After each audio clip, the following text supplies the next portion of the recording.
সিবিটির পরীক্ষা প্রায় সামনেই চলে এসছে, তোমাদের প্রিপারেশন এখন তুঙ্গে। আগের দুটো সেশনে আমি মেডিকেল সার্জিক্যাল নার্সিং বা adult health nursing, community health nursing এবং পিডিয়াট্রিক নার্সিং নিয়ে ডিসকাস করেছি।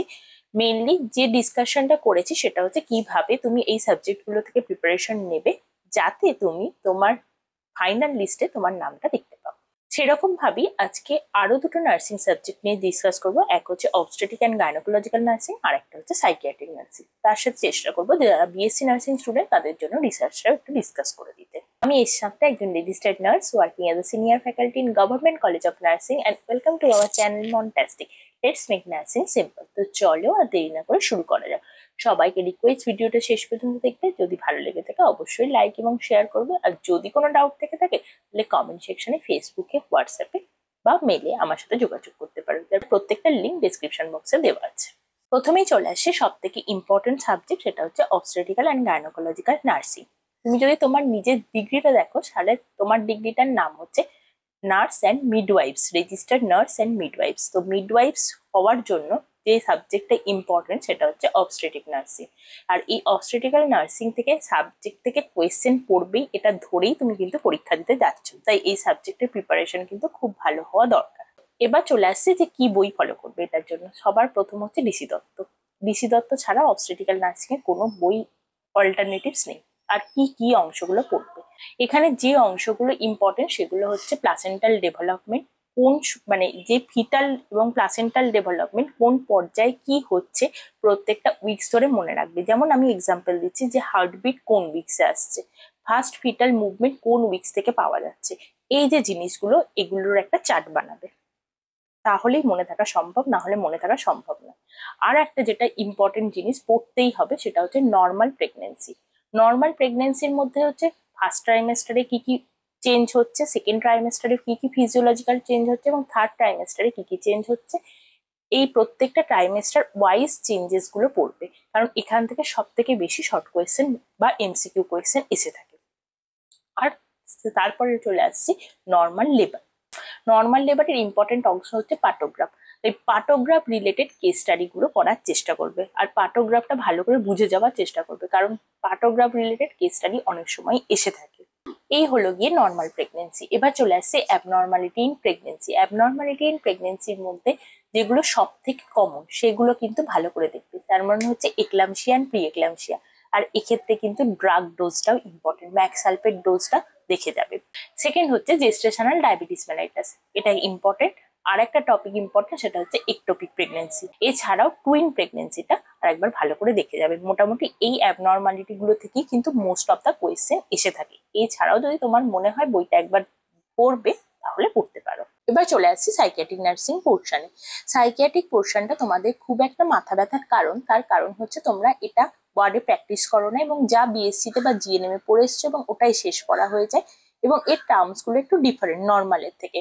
তো সেই জন্য এখানে খুব ভালো করে তোমাকে কনসেন্ট্রেট করতে হবে। আর যদি চাও যে তুমি সাইকিয়াট্রিক নার্সিং পোর্শনটা বাদ দেবে তাহলে কোয়েশ্চেনটা স্কিপ করে যাবে রাদার দেন ভুল আনসার দেওয়ার থেকে। তো সাইকিয়াট্রিক নার্সিং তো চলো কি পড়তে হবে একবার দেখে নিই। এটা হচ্ছে প্রথম হচ্ছে নমেনক্লেচার, যে ওয়ার্ড গুলো সাইকিয়াট্রিক নার্সিং এর স্পেশাল সেগুলোর নমেনক্লেচার গুলো দেখে নেবে, প্রত্যেকটা নামের মিনিং। দ্বিতীয় হচ্ছে সাইকিয়াট্রিক নার্সিং এর যে মেন্টাল হেলথ ডিসঅর্ডারের ক্লাসিফিকেশন আছে সেই ক্লাসিফিকেশনটা দেখতে হবে। সাইকোসিস কোনগুলো, নিউরোসিস কোনগুলো, শুধু নামগুলো একবার দেখে যাবে যে কোন ডিজিজগুলো সাইকোসিসের মধ্যে পড়ে, কোন ডিজিজগুলো নিউরোসিসের মধ্যে পড়ে। এরপর চলে আসে ডিজিজের মধ্যে যেগুলো দেখতেই হবে সেগুলো হচ্ছে বাইপোলার ডিসঅর্ডার, ম্যানিয়া, ডিপ্রেশন, আর হচ্ছে সিজোফ্রেনিয়া। এছাড়াও নিউরোসিসের মধ্যে যেগুলো ইম্পর্টেন্ট সেগুলো হচ্ছে ওসিডি, তারপরে হচ্ছে আদার্স বিহেভিয়ারাল ডিসঅর্ডার, এই সমস্ত জিনিসগুলো দেখবে। আর এই হলো ডিজিজের পোর্শন। এছাড়াও রয়েছে পোস্ট ট্রমাটিক স্ট্রেস ডিসঅর্ডার, এটাও কিন্তু ইম্পর্টেন্ট। আর একটা হচ্ছে সাবস্টেন্স অ্যাবিউজ। এছাড়া যেটা দেখবে সেটা হচ্ছে ট্রিটমেন্ট প্রসিডিওর। এখানে ট্রিটমেন্ট প্রসিডিওর কিন্তু ডিফারেন্ট এবং ড্রাগ গুলো ডিফারেন্ট। যদি ড্রাগের নাম মুখস্থ না থাকে অন্তত থেরাপি গুলো দেখে যাবেন। এখানে বিভিন্ন রকমের বিহেভিয়ারাল থেরাপি পড়ে, সেই বিহেভিয়ারাল থেরাপি কোন ডিজিজের ক্ষেত্রে কোন বিহেভিয়ারাল থেরাপি দেওয়া হয় শুধু সেই জিনিসটুকু জানলেই যথেষ্ট তোমার এই এমসিকিউ সলভ করার জন্য। আর একটা হচ্ছে সাইকিয়াট্রিক এমার্জেন্সি, যেমন suicidal tendency, substance withdrawal syndrome, এই কয়েকটা জিনিস দেখে যাবে, তাহলেই সাইকিয়াট্রিক নার্সিং কভার। মানে আমি যত সহজে বললাম দেখে যাবে, দেখাটা এবং মনে রাখাটা কিন্তু ততটা ইজি নয়। তাই তোমার দেখা পোর্শন যদি শেষ হয়ে যায় তাহলে একবার রিভিশন করবে, আর নয়তো আরেকবার ভালো করে এই অংশগুলো অন্তত দেখে তারপরে পরীক্ষা দেওয়ার চেষ্টা করবে। এরপর চলে আসছি রিসার্চ, কারণ অনেকেই কমেন্ট সেকশনে জানতে চেয়েছো যে রিসার্চে কি অংশ পড়বো। যেহেতু রিসার্চে তোমাদের বিএসসি তে একদম বেসিক জ্ঞানটুকু দেওয়া হয়, তাই সবসময় ওভারভিউটা পড়লেই হবে রিসার্চের ক্ষেত্রে। মানে ওভারভিউ বলতে এখানে কি রকম বলছি, যে তোমাকে একটা প্রবলেম স্টেটমেন্ট দেওয়া হলো, সেখান থেকে যাতে তুমি ভেরিয়েবল আইডেন্টিফাই করতে পারো, সেখান থেকে যেন তুমি কি টাইপের স্টাডি, এটা এক্সপেরিমেন্টাল স্টাডি না অবজারভেশনাল স্টাডি, সেটা আইডেন্টিফাই করতে পারো। এই ধরনের ছোট ছোট জিনিসগুলো দেখবে। এছাড়া আর একটা যেটা ইম্পর্টেন্ট রিসার্চে, সেটা হচ্ছে স্ট্যাটিস্টিক্স। স্ট্যাটিস্টিক্স পোর্শনে একদম খুব বেশি হাইফাই অঙ্ক করতে দেয় না। তোমাকে বললো কোনো একটা নাম্বার সিরিজ দেওয়া আছে, সেখান থেকে মিন বার করতে বা মিডিয়ান বার করতে।